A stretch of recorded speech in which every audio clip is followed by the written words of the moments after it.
The clapperboard snapped shut, and the set fell silent. But Avery's heart thundered louder than the cameras rolling. They stood frozen in the spotlight, the weight of the scene still clinging to their skin, their lips tingling from the kiss they'd just shared with Cole. It wasn't real, not supposed to be, but the way Cole's blue eyes lingered felt like a promise no script could hold. Los Angeles buzzed outside the studio, but inside, time seemed to pause.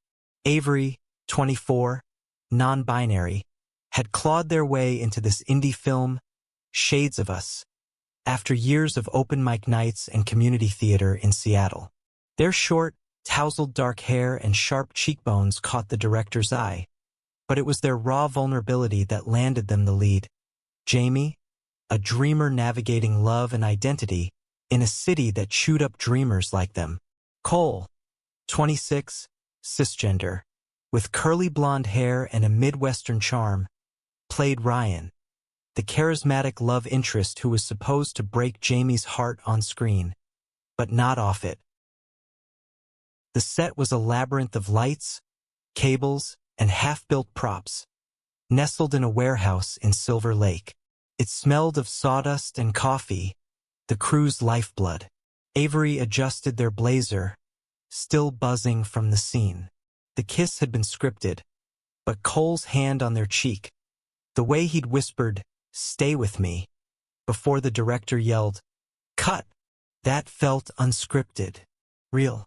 Avery's chest ached with a hope they hadn't dared name. "You okay?" Cole's voice broke through, soft but grounding. He stood close, his flannel shirt brushing Avery's arm. His smile was easy, but his eyes held something deeper, something that made Avery's pulse skip. "Yeah," Avery lied, their voice barely above a whisper. They wanted to say more, to ask if Cole felt it too, but the assistant director called for a reset. The moment slipped away, replaced by the chaos of repositioning lights and cameras. As filming stretched into the third week, Avery and Cole grew inseparable. Between takes, they'd huddle in the craft services corner, sharing stories over stale donuts. Cole talked about growing up in Nebraska, where being openly bi meant dodging whispers and fists. Avery shared their journey from a small Washington town, where non-binary was a word no one understood, to finding a chosen family in Seattle's queer scene. Their laughter filled the gaps in the set's noise, and their touches, brief, electric, lingered longer each day. One evening, after a grueling 14-hour shoot, Cole pulled Avery to the rooftop of the studio. The city sprawled below, a glittering maze of ambition and heartbreak. "You ever feel like you're living someone else's life?" Cole asked, his breath visible in the cool night air. Avery leaned against the railing, their heart racing. "Every day. But with you, it feels like mine for once." The confession hung between them, fragile but true. Cole's hand found theirs, and for a moment, the world was just the two of them, the city fading into a blur. The next day, the set buzzed with tension. The script called for a fight scene between Jamie and Ryan, a raw unraveling of their romance. Avery threw themselves into it, their voice cracking as they shouted Jamie's lines. "You don't get to love me and leave me." Cole matched their intensity, his eyes flashing with something that felt too real. When the director called, "Cut," the crew erupted in applause, but Avery felt hollow. Cole's hand brushed theirs as they walked off set, and he whispered, "You're incredible." Avery's heart soared, but doubt crept in. Was this just acting? That night, Avery lingered in the green room, scrolling through their phone to distract from the ache in their chest. Voices drifted from behind a curtain. Crew members, they assumed, gossiping about the day's shoot. Then they heard Cole's name. "He's playing Avery like a fiddle," a low voice said. "Probably Mike, the sound guy." Told me last week he's just keeping things friendly to make the chemistry pop on screen. Another voice, maybe Sarah from Makeup, laughed. Poor kid. Avery thinks it's love. Cole's just doing what he always does, charming his way to the top. Avery's blood ran cold. They pressed a hand to their mouth, stifling a gasp. The curtain hid them, but it couldn't shield their heart from shattering. Their Cole, was faking it? Every touch, every glance. Was it all a performance? They slipped out, tears burning their eyes, and avoided Cole for the rest of the night. The next morning, they arrived on set with walls up, their usual warmth replaced by clipped responses. Cole noticed immediately. Avery, what's wrong?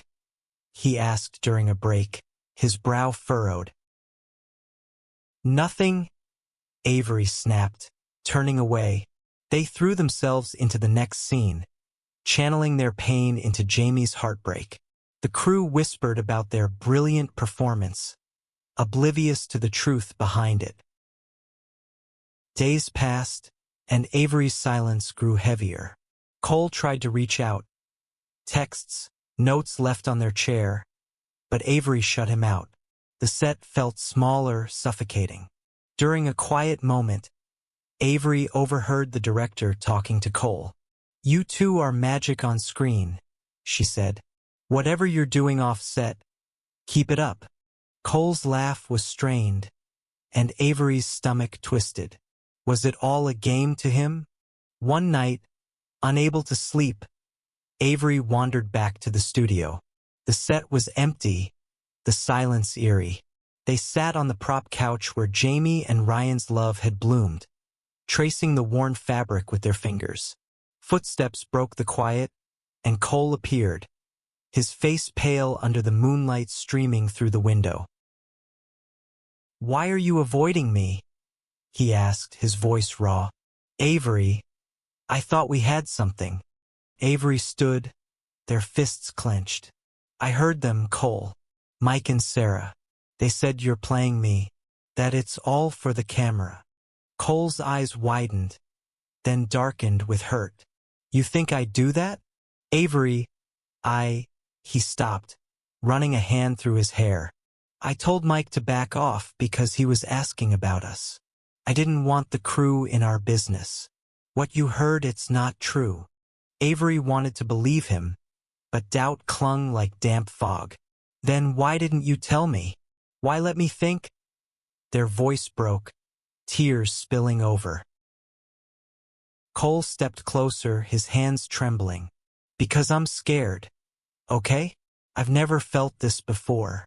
Not in Nebraska, not in any audition, not with anyone. You make me feel like I'm enough, Avery. Just me.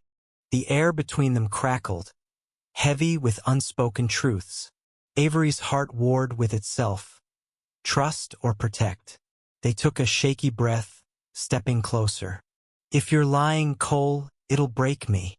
I'm not, he whispered, his hand brushing their cheek. I swear. They stood there, inches apart, the set fading into the background. The city hummed outside, but in that moment, it was just them. Two souls navigating love in a world that demanded perfection. Avery leaned in, their lips meeting Cole's in a kiss that felt like a vow, fragile but fierce.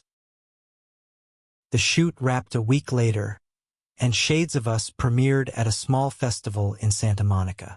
Avery and Cole stood hand in hand, watching their story unfold on screen. The audience gasped and cheered, but for Avery, the real story was off screen. The one where they chose to trust, to love, despite the whispers and doubts. The film ended with Jamie and Ryan walking into the sunset, uncertain but together. Avery squeezed Cole's hand, knowing their own ending was just beginning. In the months that followed, they faced new challenges: paparazzi, industry rumors, the weight of being openly queer in Hollywood. But they faced it together, their love a quiet rebellion against a world that tried to script their lives. Avery learned that love wasn't just the spark of a moment, but the courage to keep choosing it, even when the curtains parted and the truth stood bare.